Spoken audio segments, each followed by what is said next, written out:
Welcome back to DerivNavigatorAcademy. Now in this video I'll be speaking about the time frames that you should use in rise and fall. Okay, when you're trading rise and fall, time frames are very important to ensure you get correct analysis of the market and you do not mess up when placing your trade. Now when you're trading rise and fall, let's say in volatilities, as you know, volatilities are available 24/7, so you can trade them at any time.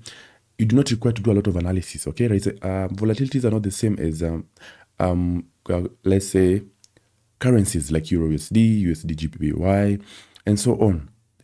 All right, in volatilities, you just have to have the general outlook of the market, how it was in the long term and how it was in the small term, and from that you can make your decision. Okay, you do not require to analyze the market in 24 hours, in 1 week, as you can do with currencies, because as I told you guys, this is a simulation of the real market. So you cannot analyze something generated by a computer because it is random and it changes every day. All right, I hope you understand that. Now, so this is the time frames that you use. I'll be speaking more about rise and fall. So if you want to stay updated, please make sure you subscribe and turn on that notification bell so that you don't miss out. Now, when you're trading rise and fall, these are the time frames you should use. First of all, let me click the time frame area. You can see we have a time frame from 1 day, 8 hours, 4 hours, 2 hours, 1 hour, up to 1 minute. All right. So if you're analyzing volatilities, I prefer you start analyzing from 4 hours. So when you select 4 hours, all right, I want you to zoom out. Let me zoom out.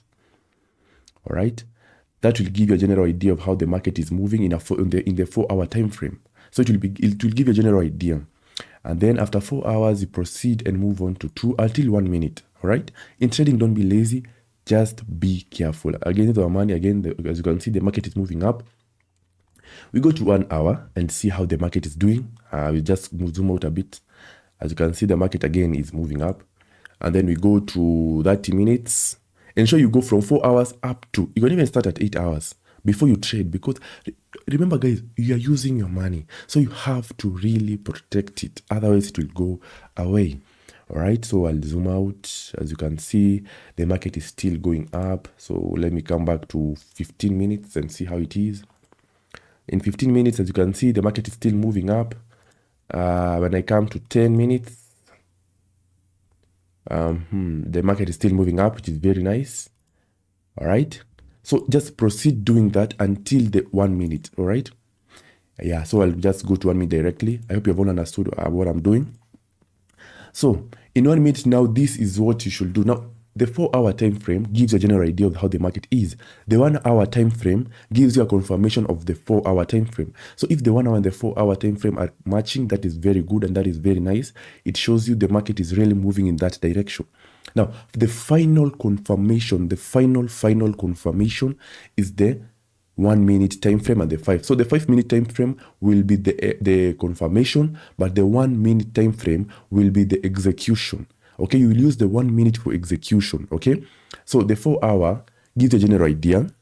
The 1 hour time frame gives you the confirmation of the general idea. So if the general idea was moving up and you're not sure, the 1 hour time frame will give you the exact confirmation that you need. The 5 minute time frame will give you that now the final confirmation, and now the 1 minute time frame, you will use that time frame for the execution of your trades. I'll be making more on how to execute the trades easily and make a profit every single day with the rise and fall. So guys, stay tuned. But today I wanted just to tell you guys about the time frame so that you're not confused. And ensure guys, whenever you're trading in rise and fall, don't use the line chart. Don't use this chart, the line one. All right, just come here, either select candle or hollow. Don't select OHLC, only select candle or hollow.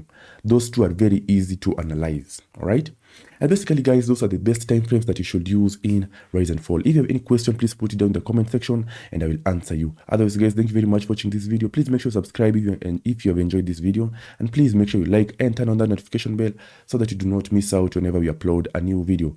Otherwise guys, let us meet in the next one.